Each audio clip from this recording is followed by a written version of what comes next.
జాగృతి కార్యాలయం నుంచి ఎమ్మెల్సీ కవిత మాట్లాడుతున్నారు. లైవ్ ద్వారా చూద్దాం. అసలు నాకు జన్మనిచ్చినటువంటి నా తండ్రి, ఈ ప్రాణాన్ని భిక్షగా ఇచ్చినటువంటి నా తండ్రి, ఆయన చిటికెన వేలు పట్టుకొని నేను ఓనమాలు నేర్చుకున్న ఉద్యమాలు ఎట్లా చేయాలని, ఆయన చిటికెల వేలు పట్టుకొని ప్రజలంటే ఏంది, ప్రజా సమస్యలు అంటే ఏంది, ఎందుకోసం దాని మీద గలమెత్తాలని చెప్పి నేను నేర్చుకున్నా. ఆ నాయకుడి స్ఫూర్తిగానే నేను సామాజిక తెలంగాణ మాట్లాడినా. భారతదేశం మొత్తంలో ఇన్ని రాష్ట్రాల్లో ముఖ్యమంత్రులు అయితే 75 ఏళ్ళ స్వతంత్ర భారతదేశం, 79 ఏళ్ళు స్వతంత్ర భారతదేశంలో దళితులకి 3 ఎకరాల భూమి ఇస్తా అని చెప్పినటువంటి ఏకైక గొప్ప నాయకుడు కేసీఆర్ గారు. ఆయన దగ్గర నుంచే కదా నేను సామాజిక తెలంగాణ ఎజెండా నేర్చుకున్నది.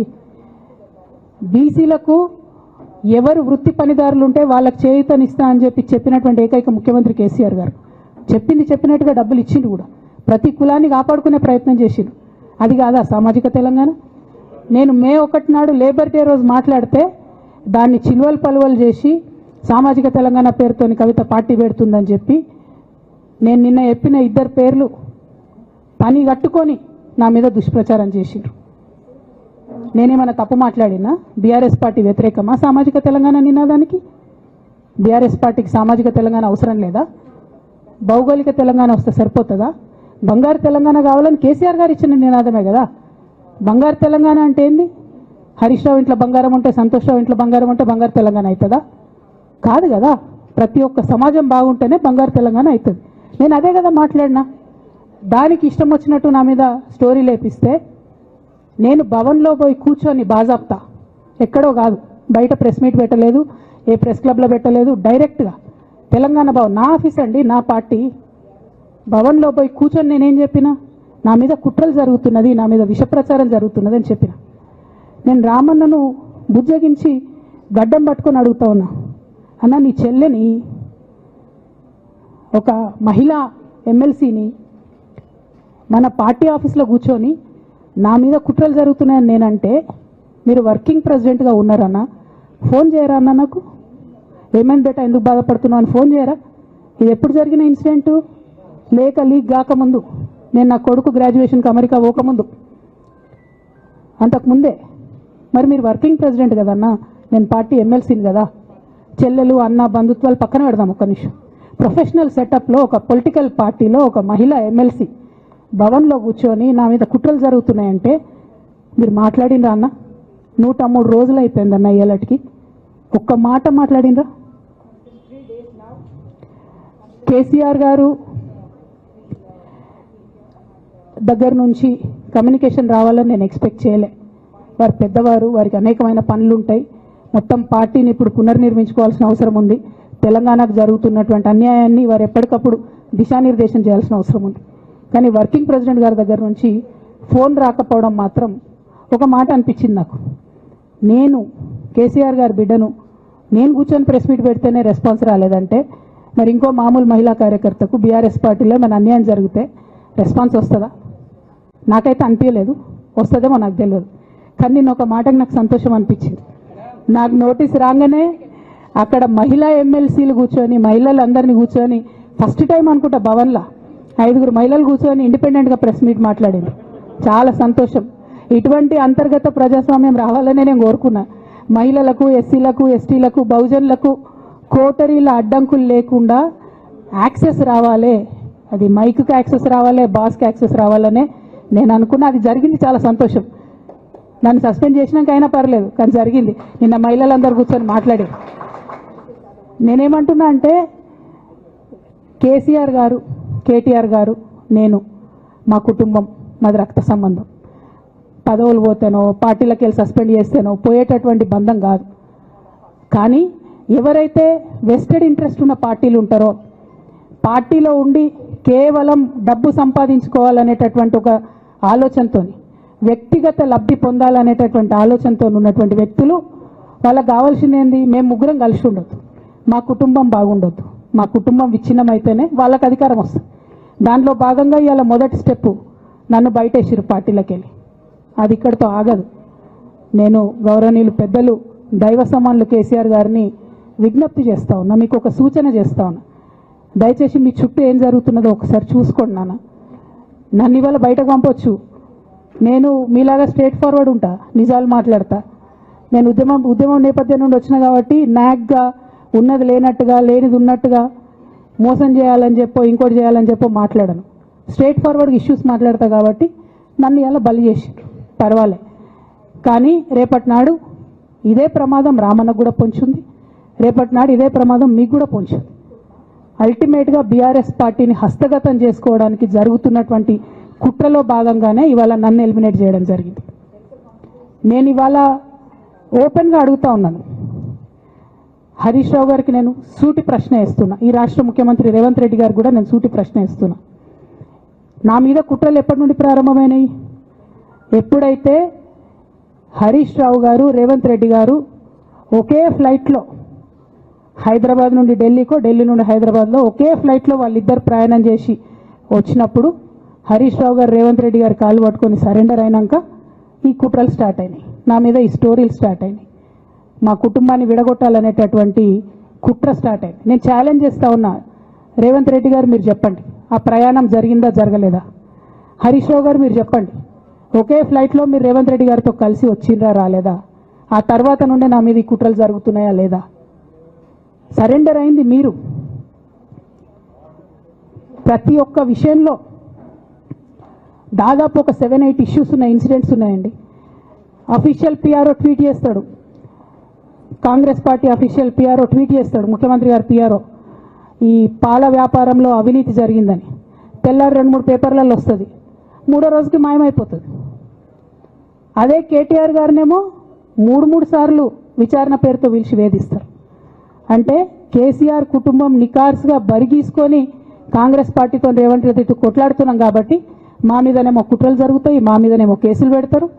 మీ మాత్రం 1 or 2 days హెడ్లైన్స్ వస్తే తర్వాత న్యూస్ గాయబవుతుంది. ఎన్ని జరగలే చెప్పండి హరీష్ రావు గారి విషయంలో? ఫస్ట్ పాల వ్యాపారం మీద ఏమొచ్చినాయి ఆరోపణలు? ఆనాడు బీఆర్ఎస్ పార్టీ గవర్నమెంట్లో SC ST BC హాస్టళ్లకు Harish Rao గారి పాల వ్యాపారం నుంచి పాలు సప్లై చేసిరనే ఆరోపణలు అయోధ్య రెడ్డి గారు ట్వీట్ చేసిరు. గతం 2 రోజులు పోయింది ఆరోపణ, ఎందుకు? సరెండర్.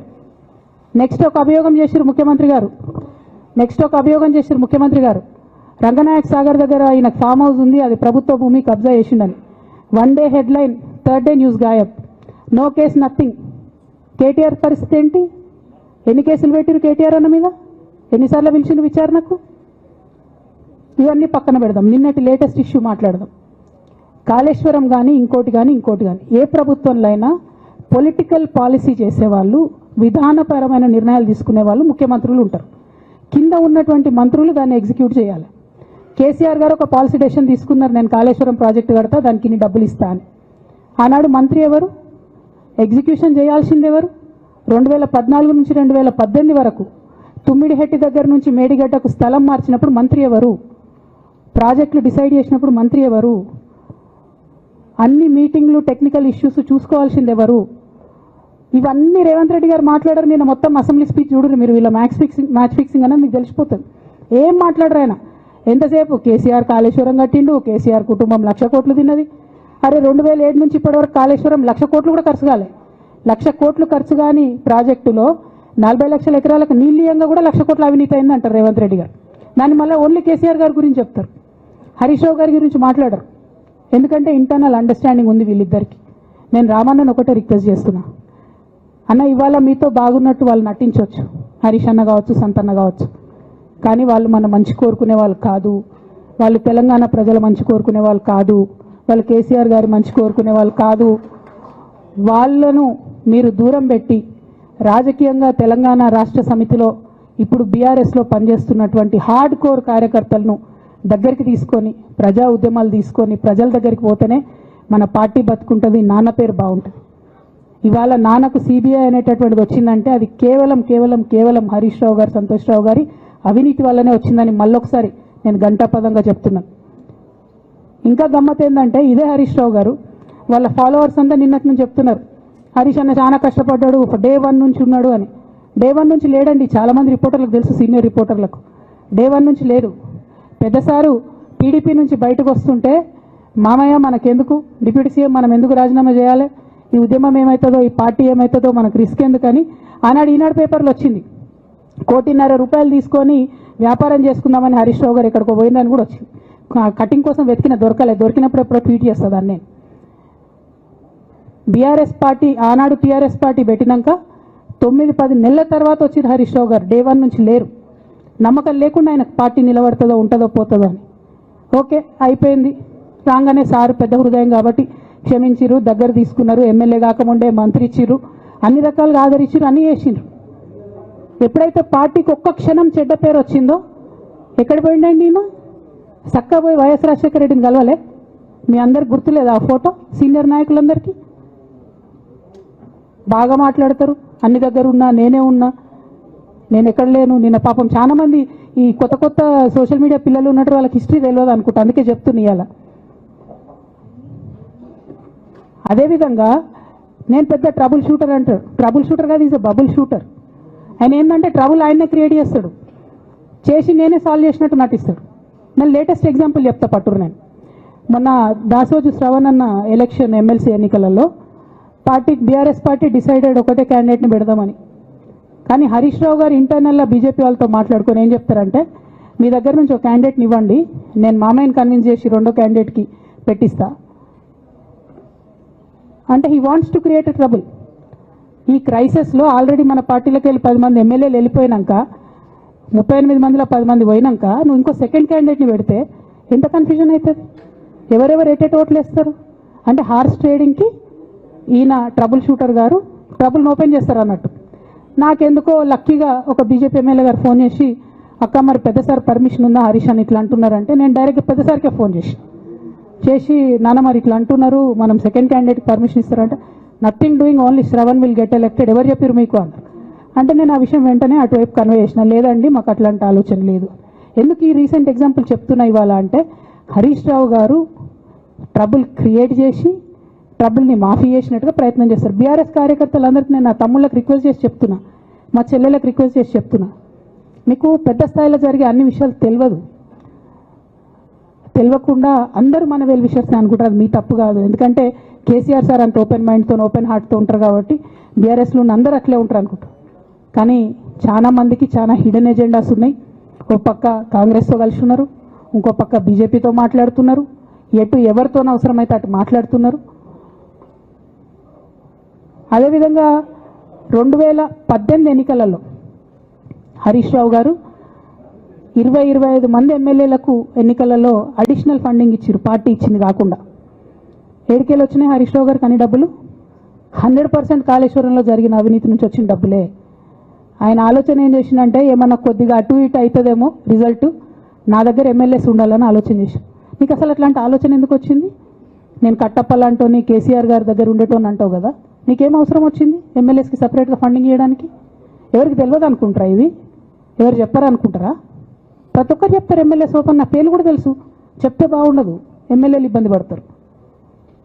నేను అనేది ఏంటంటే, 2009లో రామన్న సిరిసిల్ల ఎలక్షన్లో మా బంధువుకు సంబంధించిన వ్యక్తులతోని 60 లక్షల రూపాయలు పంపిన హరీష్ రావు గారు రామన్నను ఓడగొట్టడానికి. నిన్నగాక మొన్న ఒక వీడియో మీరు కూడా చూసిరు, ఒంటేరు ప్రతాప్ రెడ్డి గారిది. మీ మామయ్యను ఓడగొట్టమని ఎంతంటే అంత డబ్బులు ఇస్తా అని చెప్పిర్రని. ఓ పక్క కేసీఆర్ గారిని ఓడగొట్టాలి, ఓ పక్క కేటీఆర్ గారిని ఓడగొట్టాలి, నిజామాబాద్లో నా ఎంపీ సెగ్మెంట్లో అందరు ఎమ్మెల్యేలను మేనేజ్ చేయాలి, అందరిని మన కేసీఆర్ కుటుంబాన్ని ఓడగొట్టాలి, విచ్ఛిన్నం చేయాలి. కానీ కేసీఆర్ గారి పేరుతో వచ్చేటటువంటి బెనిఫిట్స్ మాత్రం అన్నీ కావాలి. మరి ఇటువంటి వారిని నా రిక్వెస్ట్ కేసీఆర్ గారితో కేటీఆర్ గారితో, వారిని మీ పక్కన పెట్టుకొని నిజం మాట్లాడే నన్ను బయటకు పంపితే మరి పార్టీ బాగుంటుందా? దయచేసి ఆలోచన చేసుకోండి. నేనేమంటున్నా రామన్న మిమ్మల్ని అంటే, నా మీద మీకు కోపం ఉండొచ్చు, నా మీద ఏముందో ఎవరేం చెప్పారో నాకు తెలియదు. నేను మాత్రం నా ప్రాణం పోయినా కేసీఆర్ గారికి హాని జరగాలని కానీ కేటీఆర్ గారికి హాని జరగాలని కానీ కోరుకోను. అది నా నైజం కాదు. ఆడపిల్లలకు అట్లుండదు, ఆడపిల్లలు ఇల్లు బాగుండాలనుకుంటారు. నా మనసుకి ఎంత గాయమైతే, నాకు ఎన్ని అవమానాలు అయితే, నాకెంత ఇన్సల్ట్ అయితే, నా మీద ఎన్ని కుట్రలు జరిగితే నేను ఇట్లా మాట్లాడుతున్నది నా బాధ, ఇది నా ఆవేదన. నాన్న చూస్తలేరేంది వీళ్ళని అన్నది ఆవేదన, చూసుకుంటే క్షమిస్తారేంది ఇంకెన్నిసార్లు క్షమిస్తారు అన్నది నా బాధ. అంతే తప్ప నాకేం కోపం ఉంటుంది? ఎందుకు కోపం ఉంటుంది? నాకెంత ఎన్ని జన్మల పుణ్యం ఉంటే కేసీఆర్ లాంటి తండ్రి దొరుకుతాడు? కోట్లలో ఒకరికి ఉండేటటువంటి తండ్రి నాకు దొరికిండు. ఆయన లేకపోతే నేను ఎవరు ప్రపంచానికి తెలుస్తుందా? నాకెందుకు అవసరం ఉంటుంది? నాకేం కోపం ఉంటుంది కేసీఆర్ గారి మీద? నాకు టీఆర్ఎస్ పార్టీ మీద ఎందుకు కోపం ఉంటుంది? నాకు 27 సంవత్సరాలు ఉన్నప్పుడు నేను నా కొడుకుని చిన్న పిల్లగాన్ని పసిగుడ్డుని ఎత్తుకొని ఇక్కడికి వస్తే ఆ రోజు నుంచి ఈ రోజు వరకు నేను రోడ్డు మీదనే ఉన్నా, ఉద్యమాలే చేస్తున్నా, పోరాటాలే చేస్తున్నా, తెలంగాణ ప్రజల కోసం పనిచేస్తున్నా. 2014 నుంచి అధికారంలో ఉన్నప్పుడు కూడా నా ఇంటి దర్వాజాలు ఎప్పుడు తెలిసే ఉన్నాయి. ఇక్కడున్న మీడియా మిత్రులందరికీ తెలుసు. అధికారంలో ఉన్నా లేకున్నా నేను గిట్లనే ఉన్నా. అధికారంలో ఉన్నప్పుడు నన్ను ఏమి సాగనీయకుండా నన్ను ప్రతిపక్ష ఎమ్మెల్యేని చూసినట్టు, ప్రతిపక్ష ఎంపీని చూసినట్టు చూసినా నేను ఇట్లనే ఉన్నా, ఓపెన్ మైండ్తోనే ఉన్నా. నేను కోరేది ఒకటే, కేసీఆర్ గారి ఆరోగ్యాన్ని కాపాడండి రామన్న, పార్టీని కాపాడండి, పార్టీలో ఉన్న కార్యకర్తల్ని కాపాడండి, అందరు బాగుండేలాగా ప్రజా సమస్యలు తీసుకోండి. నాకు అంతకుమించి కావాల్సింది ఏం లేదు.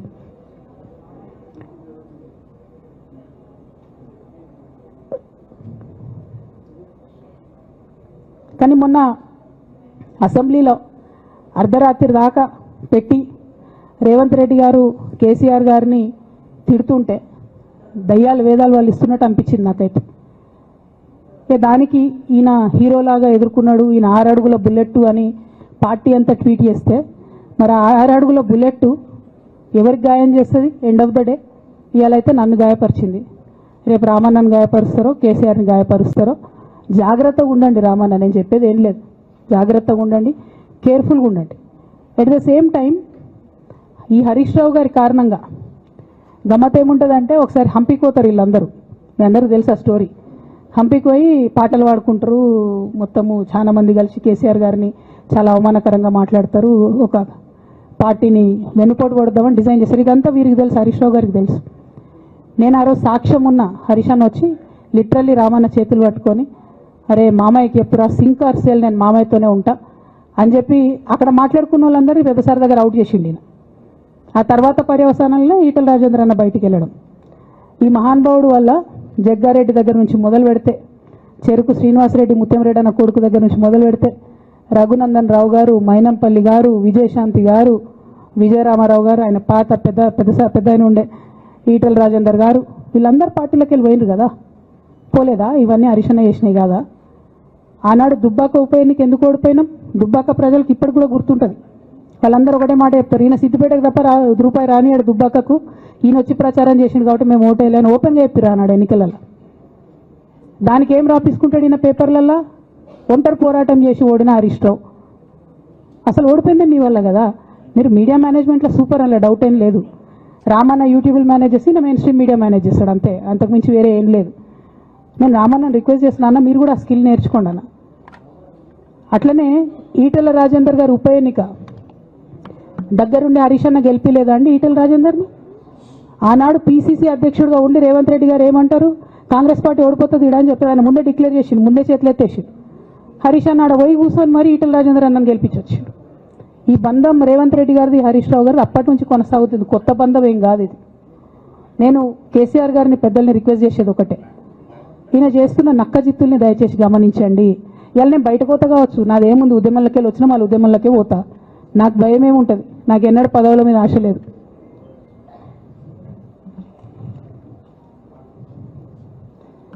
పార్టీ నుంచి వచ్చిన ఎమ్మెల్సీకి స్పీకర్ ఫార్మాట్లో చైర్మన్ గారికి నేను పంపుతా ఉన్నాను రాజీనామా పత్రాన్ని. అట్లానే బీఆర్ఎస్ పార్టీ ప్రాథమిక సభ్యత్వానికి కూడా గౌరవ పెద్దలు కేసీఆర్ గారికి రాజీనామాను పంపుతా ఉన్నాను. దీన్ని మన రావుల చంద్రశేఖర్ రెడ్డి గారికి తెలంగాణ భవన్కి వారికి నేను పంపుతా ఉన్నాను. ఎందుకు ఇవి ఇప్పుడే చూపించినా అంటే, పదవుల మీద నాకు ఎప్పుడు ఆశ లేదు. మేము ఉద్యమంలోకి వచ్చింది ఎందుకంటే మా నాన్న ఒక్కరు ఇంత ఒంటరి పోరాటం చేస్తున్నారు, ఎంత వీలైతే అంత ఆయనకు మద్దతు ఇవ్వాలని వచ్చినాం. ఆనాడు మేము ఉద్యమంలోకి వచ్చినప్పుడు పార్టీ అధికారంలోకి వచ్చే ఆస్కారమే లేకుండే, తెలంగాణ వస్తుందో రాదే అనే అనుమానాలు అంతటా ఉండే. మేము ఉద్యమంలో కొట్లాటలో లాఠీ దెబ్బలు తినడం కోసం, జైల్లోకి పోవడం కోసం ఆనాడు వచ్చినాం ఉద్యమంలోకి. అధికారంలోకి వస్తామనుకొని రాలే. రామన్న అయినా నేనైనా కేవలం నాన్న కోసమే వచ్చినాం ఉద్యమంలోకి. అందుకే మా కుటుంబం మీద కుట్ర. ఈ కుట్రను గమనించమనే నేను మా కుటుంబాన్ని కోరుతా ఉన్నా. ఇక పెద్ద సార్కు నీడలాగా సంతోష్ రావు గారు ఉంటారు. ఇక సంతోష్ రావు గారి గురించి 2 నిమిషాలు చెప్తా, అంత పెద్ద సీనున్న మనిషి కాదు కానీ చెప్పాలి. ఎందుకంటే కూరల ఉప్పెట్లుంటుంది ఈయన అట్లా అన్నట్టు, ప్రతి దాంట్లో చెడగొట్టడానికి కొంచెం ఉండాలి కదా, అట్లాంటి వాడు. కాబట్టి చెప్పక తప్పదు ఈయన గురించి. చెప్పులో రాయి చెవులో జోరిగా అంటాం కదా, అట్లాంటి టైపు. కాబట్టి ఖచ్చితంగా చెప్పాలి. విషయం ఏంటంటే ఈయన ధనదాహం ఎట్లాంటిదంటే సంతోష్ రావు గారిది, రామన్న కాన్స్టిట్యున్సీ, కేటీఆర్ అన్న కాన్స్టిట్యున్సీ నేరెళ్లలో ఇసుకలారి గుద్ది ఒక దళిత బిడ్డ చనిపోతాడు. సరే, దాని మీద పాపం అక్కడ ఆ రోజు అందరు యాజిటేషన్ చేస్తే ఈయన సంతాన అడ్వాంటేజ్ ఏంది, ఇక్కడ కూర్చుంటాడు కదా సార్ దగ్గర, సీఎంఓలకి వెళ్ళి ఫోన్ చేసి అక్కడున్న పోలీసు వాళ్ళందరినీ ఒత్తిడి పెట్టి 7 దళిత బిడ్డల్ని కొట్టినరండి. 3-4 సార్లు 3rd డిగ్రీ వేస్తే ఇలా 7 కుటుంబాలు కూడా వాళ్ళు ఎందుకు కూడా ఏ పని చేసుకోలేనటువంటి పరిస్థితులలో ఆ దళిత బిడ్డలు ఉన్నారు. అది మొత్తం రాజకీయంగా బ్లేమ్ అంతా రామన్న మీదకి వచ్చింది. ధనదాహమేమో సంతన్నది, నేరం చేసిందేమో సంతన్న, వీడికెళ్ళి ఫోన్లు చేసి ఒత్తిడి చేసి కొట్టిపించిందేమో సంతన్న, చెడ్డ పేరేమో రామన్నకు వస్తుంది. ఈ ఎగ్జాంపుల్ చెప్పడం కోసమే నేను ఈయన గురించి చెప్తున్నా, వేరే ఏం లేదు. ఇక సరే టానిక్ వీనిక్ ఈ వీటిలో వచ్చిన కేసులు ఏమవుతాయి? రేవంత్ రెడ్డి గారు ఆర్భాటంగా ఒక అనౌన్స్మెంట్ చేస్తారు. నేను ఇంతకుముందు చెప్పిన కదా, మ్యాచ్ ఫిక్సింగ్ ఎట్లుంటుందంటే 1 డే న్యూస్ అవుతుంది, టానిక్లో ఈయన మీద కేసు పెట్టిరని, 3వ రోజు పోలీసు వాళ్ళు ఎఫ్ఐఆర్ కొట్టేసారు. మీరు ఇంకా కనుక్కోండి, కాజ్ చేసేసారు, కేసు మూసేసారు. ఏం అండర్స్టాండింగ్ ఉంది, ఎందుకు మూసేసారు? At the same time Harithaharam, తెలంగాణకు హరితహారం అని పెద్దలు కేసీఆర్ గారు పెద్ద కళతోని 230 కోట్లు అక్కడ గోబీ డెజర్ట్ల వాళ్ళు చెట్లు పెట్టి చైనాను కాపాడుకున్నారు. మనం అదే స్థాయిలో తెలంగాణను బాగు చేసుకోవాలని పెద్దసారి హరితహారం అని పెడితే ఈయన దాంట్లో నకిలీ ప్రోగ్రామ్ గ్రీన్ ఇండియా ఛాలెంజ్ అని పెడతాడు. తెల్లారులేస్తే సినిమా వాళ్ళని తీసుకురావాలి, రోజు ఒక ఫోటో వేసుకోవాలి. దాని వెనుక ఉన్న కుట్ర ఏంటంటే జీవో అమెండ్మెంట్ అవుతుంది సంతోష్ గారి గురించి. ఆ ఫారెస్ట్లను 10% ఇన్కమ్ ఎవరన్నా ఇస్తే అమ్యూజ్మెంట్ పార్క్లకు ఇస్తారన్నట్టు. దానికోసం జీవో అమెండ్ అవుతుంది. దానికి ప్రభాస్ గారిని, చిరంజీవి గారిని, అనేక మంది సినిమా స్టార్లను మోసం చేసి వాళ్ళని తీసుకుపోయి వాళ్ళతో ఫోటోలకు పోజులు ఇప్పించి ఫారెస్ట్లను కొట్టేయాలని ప్లాన్ అయినది. ఇక ఈయనకి 2-3 మనుషులు ఉంటారు సంతనకి. ఆయన పోచంపల్లి శ్రీనివాస్ రెడ్డి అని ఎమ్మెల్యే. ఇది నాకు విషయం ఎవరు చెప్పారంటే మన పల్లరాజేశ్వరరెడ్డి అన్ననే చెప్పిండు. మీకు ఏమైనా డౌట్లు ఉంటే ఆయన అడగొచ్చు. ఈ పోచంపల్లి శ్రీనివాస్ రెడ్డి అనేట ఆయన వరికోల్ అనే ఊరు, సామాన్య కుటుంబం, మధ్యతరగతి కుటుంబం. ఇవాళ అక్కడ ఆయన శ్రీమంతుడు అని పిలుస్తారు పోచంపల్లి శ్రీనివాస్ రెడ్డి గారిని. ఇక్కడ నాకు పల్లరాజేశ్వరరెడ్డి గారు చెప్పిన సమాచారం ప్రకారం మోకిల్లాలో మెగా శ్రీనివాస్ రెడ్డి, మెగా కంపెనీ ఉంది కదా, ఈ కాళేశ్వరంలో అవినీతి చేసిన మెగా కంపెనీ ప్లస్ పోచంపల్లి శ్రీనివాస్ రెడ్డి గారు కలిసి 750 కోట్ల విల్లా ప్రాజెక్ట్ చేస్తున్నారు మోకిల్లాల. ఏడికెళ్ళి వచ్చినాయి అవి? అవినీతి డబ్బులు కాదా? ఎట్లా వస్తాయి? ఎవరైనా who is this Pochampally Srinivas Reddy? Santosh Rao classmate.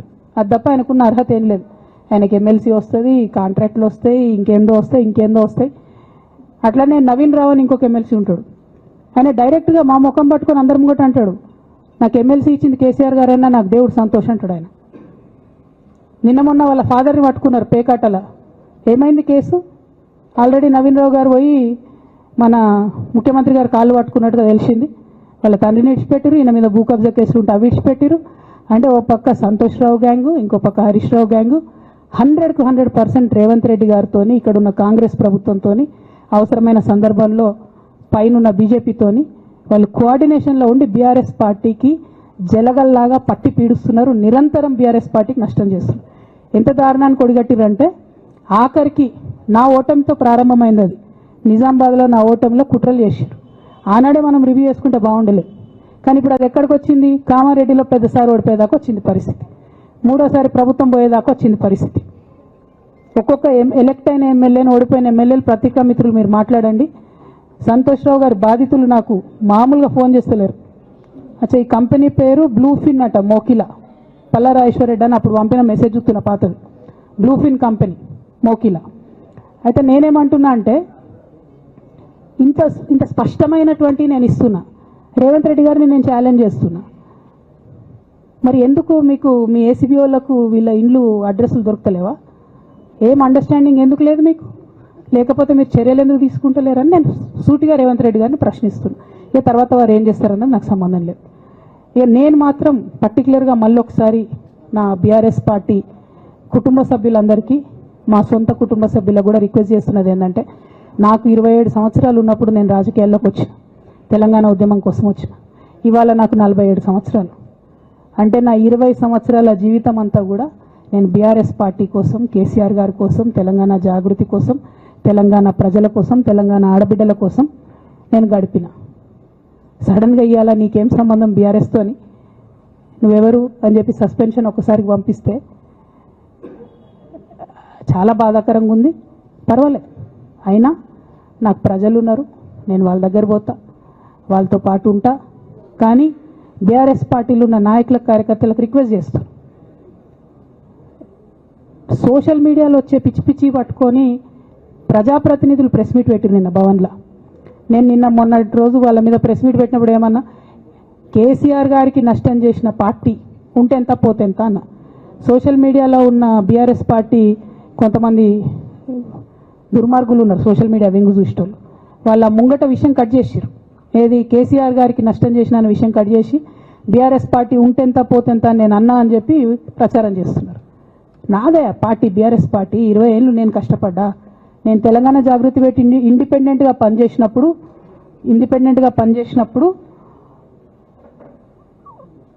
ఓటేయమని ఎవరు చెప్పినా, నేను బీఆర్ఎస్ పార్టీకి ఓటేయమని చెప్పినా? నా జీవితంలో ఇంతవరకు నేను ఇంకో పార్టీకి ఓటేయమని చెప్పలే, ఇంకో పార్టీకి ఓటేయలే. ఎట్లయితే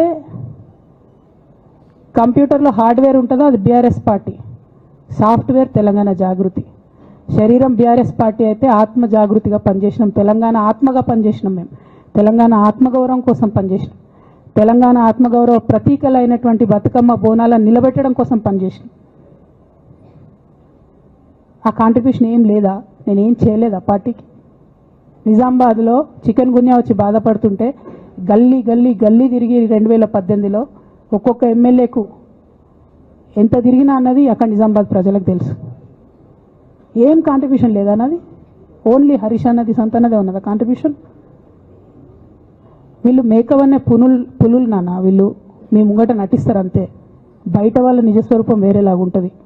యాజ్ అ డాటర్గా రిక్వెస్ట్ చేస్తున్నా, ఒకసారి ఆలోచన చేయండి వాళ్ళ గురించి. నాకేమొద్దు, నన్ను పార్టీలోకి వెళ్ళి సస్పెండ్ చేసి నో ప్రాబ్లం, కానీ వాళ్ళని పార్టీలో ఉంచుకుంటే పార్టీ ఎట్లుంటుంది అన్నది మీరు ఆలోచన చేసుకోండి. ఇక అల్టిమేట్గా నేను చెప్పదలుచుకున్నది ఒకటే,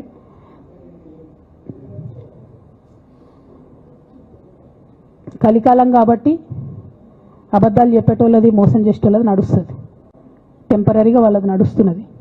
వాళ్ళది నడిచింది, విజయం సాధించారు కాబట్టి ఇవాళ సస్పెన్షన్ నాకు వచ్చింది. బట్ నేను ఇదివరకు చెప్పినా మళ్ళీ చెప్తున్నా, నేను కర్మ సిద్ధాంతాన్ని నమ్ముతా. ఖచ్చితంగా ఇంతకు ఇంత దేవుడు వాళ్ళకి అనుభవింపజేస్తాడు, అందులో ఏం ఆలోచించాల్సినటువంటి అవసరం లేదు. Thank you. జై తెలంగాణ, జై కేసీఆర్, జై తెలంగాణ, జై కేసీఆర్.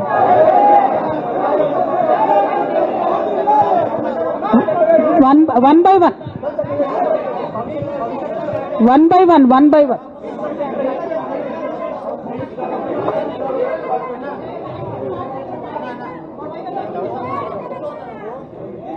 ఒక 1 minute హిందీలో చెప్పేసేయన్న, బయట నేషనల్ మీడియా మిత్రులందరూ అడుగుతున్నారు. ఒక 1 minute హిందీలో చెప్పేస్తా.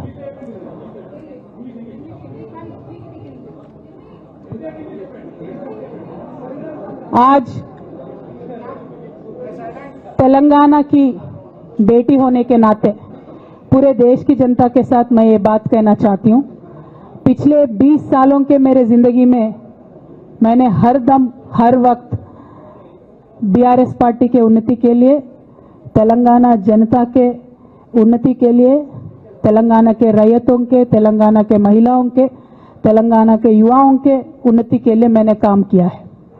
और इस पूरे 20 साल के जिंदगी में मैंने अपने लिए कभी कुछ नहीं मांगा है, लेकिन तेलंगाना की जनता ने, बीआरएस पार्टी ने मुझे बहुत प्यार दिया है. मेरे पिताजी ने मुझे सांसद बना के दिल्ली भेजा है, मुझे एमएलसी का मौका भी पार्टी ने दिया है, जिसके लिए मैं पार्टी का, मेरे पिताजी का, बीआरएस पार्टी का, पूरे परिवार का, तेलंगाना के आवाम का भी बहुत ही ज़्यादा मैं आभारी हूँ. लेकिन जो भी मुझे रिस्पॉन्सिबिलिटी दिया गया था, मैंने पूरे शिद्दत के साथ काम किया है. कभी भी मैंने तेलंगाना के लोगों के खिलाफ काम नहीं किया है. लेकिन आज चंद लोग बीआरएस पार्टी में, हमारे आसपास पिताजी के इर्द गिर्द थोड़े लोग, जिनके जो वेस्टेड इंटरेस्ट है, जिनको अपनी ही फायदा की जो सोच है, ऐसे लोग बीआरएस पार्टी में उनका लीड रोल हो गया है. और उनके वजह से उन्होंने मेरे पिताजी के ऊपर, मैं ऐसा मानती हूँ, दबाव बना के मुझे पार्टी से निकालने का काम किया है। लेकिन अल्टीमेटली मैं ये मान के चलती हूँ कि मैं तेलंगाना की बेटी हूँ। मैं जब तेलंगाना में आके तेलंगाना के आंदोलन में शामिल हो गई, मैं रास्ते पे चली, मैंने लाठी खाई, मैं जेल भी गई।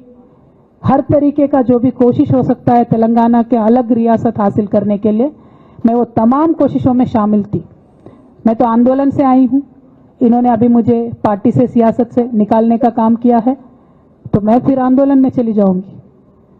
लेकिन मैं बीआरएस पार्टी से, हमारे पिताजी से यही रिक्वेस्ट करना चाहती हूँ कि आपके इर्द गिर्द जो लोग जमा हुए हैं, उनकी नीयत के बारे में आप सोचिए। क्या वो पार्टी के लिए काम आएंगे? आप इसके ऊपर गौर कीजिए। हमारे परिवार को तोड़ने का काम उन्होंने आज किया है। बीआरएस पार्टी के परिवार को तोड़ने का काम आज उन्होंने किया है। और ये किसके फायदे के लिए उन्होंने किया है? तेलंगाना के आवाम के फायदा के लिए उन्होंने नहीं किया है, उनके खुद के फायदा के लिए किया है। तो मैं मेरे पिताजी से, बीआरएस पार्टी से यही रिक्वेस्ट करना चाहूंगी कि ऐसे लोगों को पहचानिए, उनकी असली रूप आप पहचानिए और उनके ऊपर जो भी एक्शन हो सकता है वो लीजिए। और मैं तेलंगाना चीफ मिनिस्टर रेवंत रेड्डी जी से भी डिमांड करती हूं कि आपने जो बीआरएस के परिवार को तोड़ने का आज काम किया है, हमारे बीआरएस में जो धोखेबाज लोग हैं उनसे मिलके आपने जो बीआरएस के परिवार को तोड़ने का कोशिश किया है, तेलंगाना की आवाम आपको इसका जवाब जरूर देगी। Thank you. जय तेलंगाना। ఒకరు చెప్పండి.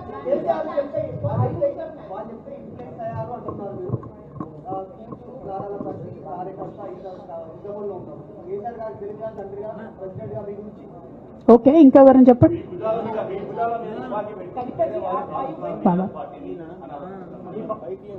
ఏమా నా భుజాల మీద తుపాకి పెట్టి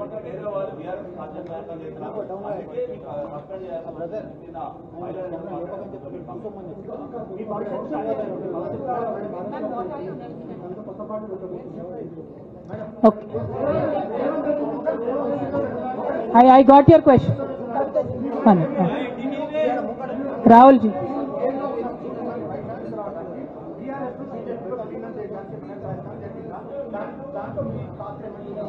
రాహుల్ గారు మీరు పాత క్వశ్చన్ అడుగుతున్నారు. కొత్త ఇష్యూ ఏంది అని అంటే బీఆర్ఎస్ పార్టీలో సస్పెన్షన్లో ఖచ్చితంగా కేసీఆర్ గారి మీద ఒత్తిడి తీసుకొచ్చే ఈ సస్పెన్షన్ చేశారని నేను నమ్ముతా ఉన్నాను. ఒక్కొక్కసారి ఏమవుతుందంటే చిన్న వ్యక్తులు బాగా నడుస్తుంది, పరిస్థితులు సందర్భాన్ని బట్టి పెద్ద వ్యక్తులు కూడా కొన్ని కఠినమైన నిర్ణయాలు తీసుకోవాల్సి వస్తుంది. కేసీఆర్ గారు ఈ నిర్ణయం ఎందుకు తీసుకున్నారో అని అడిగేంత పెద్దదాన్ని కానీ అంత రాజకీయ అనుభవం కానీ నాకు లేదు. సో వారు తీసుకున్నటువంటి నిర్ణయాన్ని నేను శిరస వహిస్తాను. వారు ఎందుకు తీసుకున్నారో ఈ నిర్ణయం నాకు తెలియదు. కానీ నాకు ఒక సమస్య ఉంది, నేను రాసినటువంటి లెటర్ లీక్ అయిందని చెప్పి 100 రోజులైంది. ఆ సమస్య జరిగి 100 రోజులైంది. ఆ 100 రోజుల కన్నా ముందు కూడా నా మీద వివక్ష కొనసాగిందని ఇవాళ నేను మీకు ఎగ్జాంపుల్స్తో సహా చెప్పే ప్రయత్నం చేశాను. ఆ 100 రోజుల నుంచి జరుగుతున్నటువంటి పరిణామాలను కూడా మీ అందరి ముందు పెట్టిన. ఈ 100 రోజులలో పార్టీ ఎప్పుడు కూడా నన్ను ఎక్స్ప్లెనేషన్ అడగలేదు. నిన్న నన్ను సస్పెండ్ చేసే ముందు కూడా నన్ను ఎక్స్ప్లెనేషన్ అడగలేదు. ఇంకా చెప్పిన కదా, విచిత్రమైన విషాదం ఏంటంటే సడన్గా డిసిప్లినరీ కమిటీ పుట్టుకొచ్చింది. సడన్గా ఈయన రవీంద్రరావు అంటే దాంట్లో సంతకం చేసిండు. ఆయననే సార్ని తిట్టిండు మళ్ళీ మొన్న ఎలక్షన్ ఓడిపోయినప్పుడు. సో ఈ అన్నీ చూసి నాకేమనిపిస్తుందంటే చాలా ఒత్తిడిలో, చాలా ప్రెషర్ పెట్టి సార్తో చేపించారని నేను అనుకుంటున్నాను.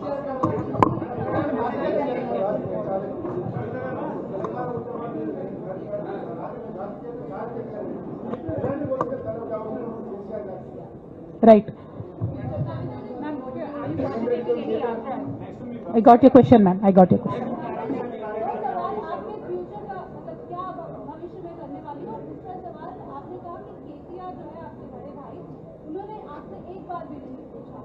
लेकिन क्या आपने भी उनसे संपर्क साधने की कोशिश की इस दौरान में, क्योंकि बहुत सारे बदलाव हुए? पहली बार हमने देखा कि राखी के त्योहार में भाई साथ నేనేమంటున్నా అంటే కేసీఆర్ గారి రాజకీయ పరిజ్ఞానాన్ని క్వశ్చన్ చేసేంత స్థాయి నాకు లేదు, అంత అవగాహన కూడా నాకు లేదు.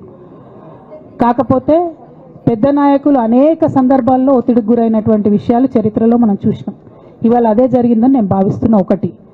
2, నేను ఈ లేఖ అనేటటువంటిది రిలీజ్ అయిన తర్వాత ఎప్పుడు కేసీఆర్ గారికి కొంచెం ఇబ్బంది జరిగినా, అది కాళేశ్వరం కమిషన్కి వారి పిలుపుకొచ్చినా, 2 సార్లు వారు యశోద హాస్పిటల్కి వచ్చినా నా చిన్న కొడుకు అమెరికాకి తీసుకెళ్లే సందర్భమైనా నేనే వారి దగ్గర పోయినా. నాకేం బేషణం ఉంటుంది, ఆయన మా నాన్న కదా.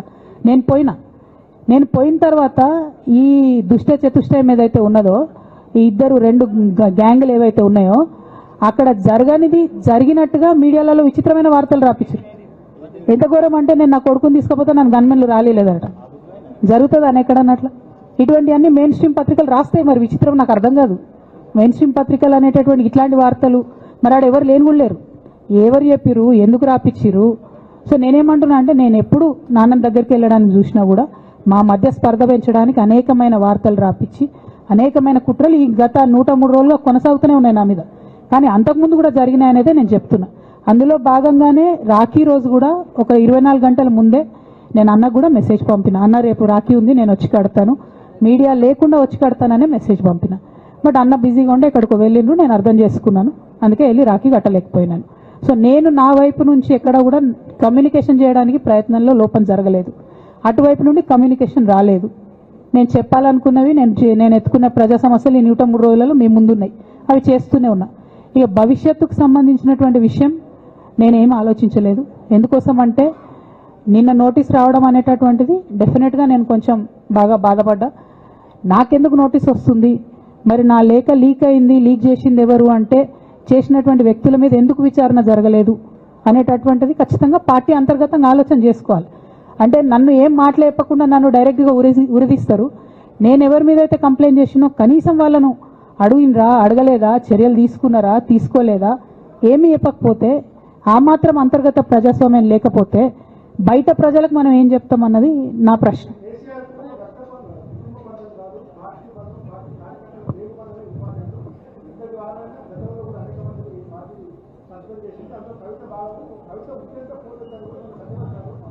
నేనేమంటున్నా బ్రదర్, వాళ్ళందరికీ ఏది చెప్తే స్క్రిప్ట్ రాసిస్తే అది మాట్లాడతారు. దాంట్లో ఏముంటుంది? ఇప్పుడు పెద్ద సంఘటన జరగడం ఏంటిది, నన్ను పార్టీ నుండి విడగొట్టాలనేటటువంటి ఒక నిర్ణయం అది జరిగిన తర్వాత ఇవన్నీ జరుగుతూనే ఉంటాయి. చిన్న చిన్న విషయాలు, అవంతా వ్యక్తులను సీరియస్గా తీసుకోవాల్సిన అవసరం లేదు. అల్టిమేట్గా నేనేమంటున్నా అంటే, నన్ను అడగకుండానే ఉరిదీశారు. కనీసం ఏమైంది అని కూడా అడగలేదు.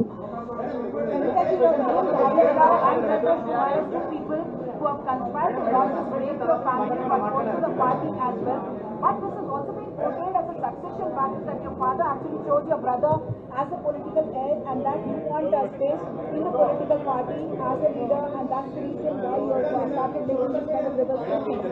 మేడం లోగా తీసాను మేడం. నేనేమంటున్నా అంటే, నేనేమంటున్నా అంటే, ఇప్పుడు ఈ నేను మాట్లాడే ప్రెస్ మీట్ చూస్తున్నటువంటి రాజకీయ నాయకులకు కావచ్చు, బీఆర్ఎస్ పార్టీకి సంబంధం లేని వ్యక్తులకు కావచ్చు, వాళ్ళకి ఇది ఒక ఎంటర్టైన్మెంట్, ఇది ఒక వార్త. కానీ నాకు నా లైఫ్, మా బీఆర్ఎస్ పార్టీ కార్యకర్తలకు వాళ్ళ లైఫ్. సో నేను చాలా తీవ్రమైనటువంటి బాధలో గంభీరంగా ఉండి మాట్లాడేటటువంటి ప్రయత్నం చేస్తున్నాను. నేనేమంటున్నా అంటే కుటుంబంలో జరిగినటువంటి అనేక అంశాలను నేను చెప్పను కూడా. ఎందుకంటే అది ప్రజలకు అనవసరం. అది నేను ఆ బాధను పంచుకుంటే మీరు తట్టుకోలేరు కూడా. నేను చాలా గట్టిదాన్ని, మొండిదాన్ని, దయ్యాన్ని కాబట్టి తట్టుకొని నిలబడ్డా. కానీ నా ప్లేస్లో వేరే వాళ్ళు ఉంటే తట్టుకోలేరు. సో కుటుంబంలో ఇంటర్నల్ విషయాలు నేను మాట్లాడతలేను. ఓన్లీ పొలిటికల్ ఇష్యూసే నేను మాట్లాడుతున్నా. పొలిటికల్గా నన్ను సైడ్ లైన్ చేసి, నన్ను సస్పెండ్ చేసి, పార్టీకి అనుక్షణం నష్టం చేస్తున్న ఆ ఇద్దరు వ్యక్తులను, వారి గుంపును, వారి ముఠాను పార్టీ ఎట్లా మోస్తుంది అనేటటువంటిది నా ప్రశ్న. సరే, నిన్న మొన్న ఆ గుంపుకు సంబంధించిన వ్యక్తులు అన్ని చోట్ల నా ఫ్లెక్సీలు చింపేసి నాకు దిష్టి బొమ్మలు, శవయాత్రలు ఎందెందో వేసిరట. ఈ ఉత్సాహం కేసీఆర్ గారి మీద సిబిఐ ఎంక్వైరీ చేస్తా అని రేవంత్ రెడ్డి గారు అన్నప్పుడు ఎక్కడ చచ్చిపోయింది ఆ ఉత్సాహం అని నేను అడుగుతా ఉన్నా. ఎందుకు చేయలే రేవంత్ రెడ్డి గారి దానాలు, దిష్టి బొమ్మలు ఎందుకు చేయలే? ఏం అండర్స్టాండింగ్ ఉంది మీకు? నా ప్రశ్న సింపుల్. నన్ను వ్యక్తిగతంగా ఏదో చేస్తారన్నది కాదు. నాకు నష్టం జరిగేదే లేదు. ఎందుకంటే ప్రజలు చూస్తున్నారు, ప్రజలు గమనిస్తున్నారు. తెలంగాణ ఆడబిడ్డలు తమ ఇంటి ఆడబిడ్డలుగా ఆదరించారు నన్ను. ఒక్కొక్కరు అడిగితే అర్థమవుతలే, ఏం అర్థమవుతలే.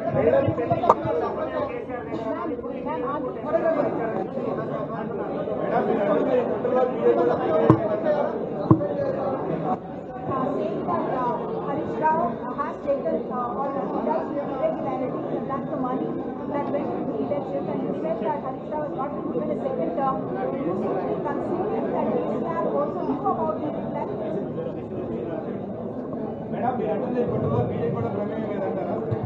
నేనేమంటున్నా బ్రదర్, కుట్రలో ఎవరి ప్రమేయం ఉందన్నది నాకు తెలియదు. నన్ను సస్పెండ్ చేసిండ్రు. బీఆర్ఎస్ పార్టీకి, తెలంగాణ ఉద్యమానికి, తెలంగాణ ప్రజలకు 20 సంవత్సరాలు నా జీవితంలో కష్టపడ్డా కాబట్టి ఒక అపీల్ చేస్తున్నా నేను ప్రెసిడెంట్ కేసీఆర్ గారికి, వర్కింగ్ ప్రెసిడెంట్ కేటీఆర్ గారికి. మన కుటుంబాన్ని విచ్ఛిన్నం చేసి పార్టీని హస్తగతం చేసుకోవాలనే కుట్ర జరుగుతుంది. దాన్ని తిప్పికొట్టండి. అవినీతి తిమంగళాలని బీఆర్ఎస్ పార్టీలకు వెళ్ళి తీసి బయట పడేయండి. అల్టిమేట్గా ప్రజలకు సేవ చేసే దాంట్లో మనం ముందుకెళ్లాలనేది నా ఆలోచన.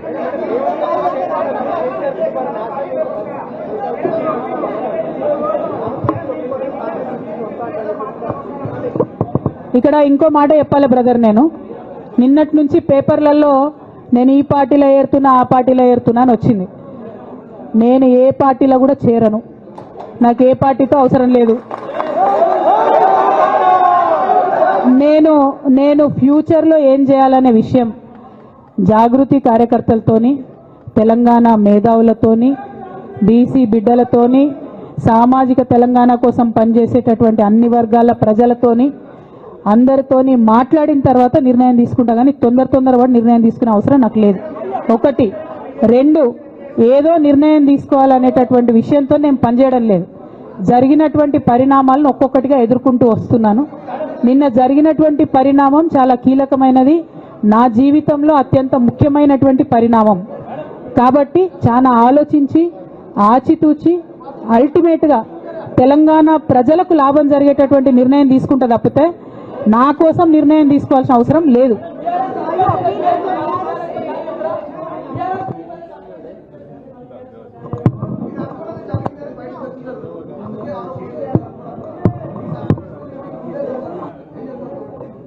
నాకెట్లా తెలుస్తుంది సస్పెన్షన్ గురించి? నాకైతే రేవంత్ రెడ్డికి ఉన్నట్టు ఆడ దూతలు లేరు.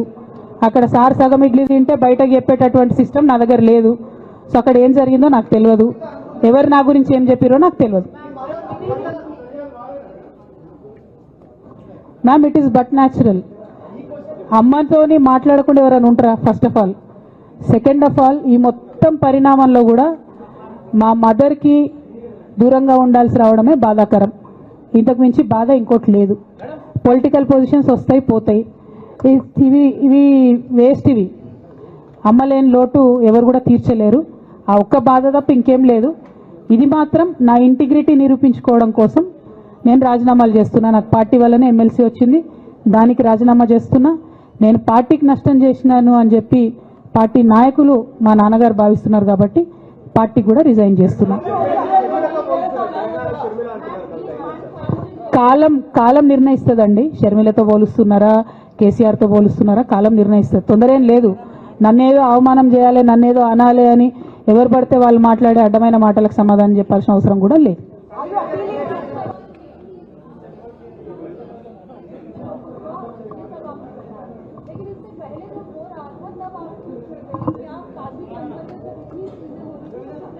మేడం, అంతకుముందు జరిగినటువంటి ప్రతి ఒక్క విషయం కూడా నేను ఇంటర్నల్గా చెప్తూనే వస్తున్నా. ये हमारी जो लेटर लीक होने से पहले भी जो पार्टी में मेरे खिलाफ एक्टिविटी चल रहे थे, जैसे पार्टी का हमारा चैनल है टी न्यूज़ चैनल, बहुत महीनों से मेरा नहीं दिखाते मैडम टी न्यूज़ में, क्योंकि वो संतोष राव चलाते हैं. मेरा न्यूज़ नहीं आता टी न्यूज़ में. अभी नमस्ते तेलंगाना में बंद करे, वो अलग बात है. बहुत रिसेंटली, उनका बहुत देर के बाद बंद करे. टी न्यूज़ में कब का बंद कर दिया. ये सारे चीज़ें भी मैं बताई पार्टी में, लेकिन जब तक मेरा लेटर पब्लिक नहीं हुआ तब तक मैंने पब्लिकली अपने कभी भी दिक्कत मैंने किसी को नहीं बताया. जब लेटर उन्होंने खुद पब्लिक किया तो मुझे मजबूर होकर आज बात करना पड़ रहा है. ఏమో ఒక్క నిమిషం మా నిజామాబాద్ బిడ్డ ఏదో అడుగుతుంది. ఒక్క నిమిషం చెప్పరా.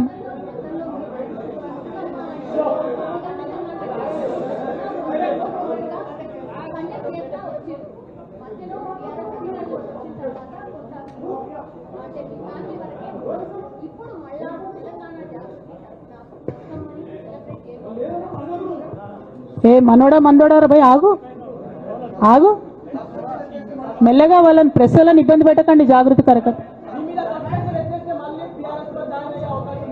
నువ్వు భలే జ్యోతిషం చెప్తావు బ్రదర్. ఒకటి, రెండు, బతుకమ్మ ఖచ్చితంగా సెలబ్రేట్ చేయాలనుకున్నా. యాజ్ ఆన్ టుడే మాత్రం విపరీతమైన బాధ అవుతుంది. ఏం చేయబుద్ధి అయితే లేదు. 2 రోజులు అయితే బ్రేక్ తీసుకుంటా. ఆ తర్వాత ఆలోచించుకొని నా కార్యాచరణ practice.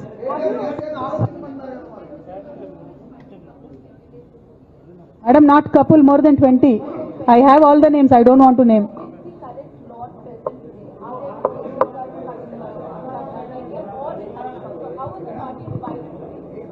I don't have that.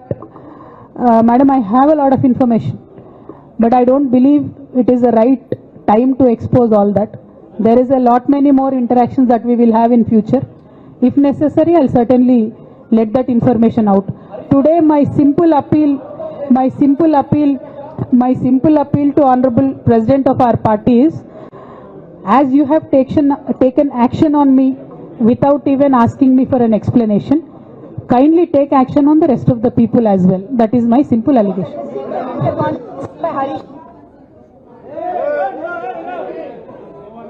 Conspiracy or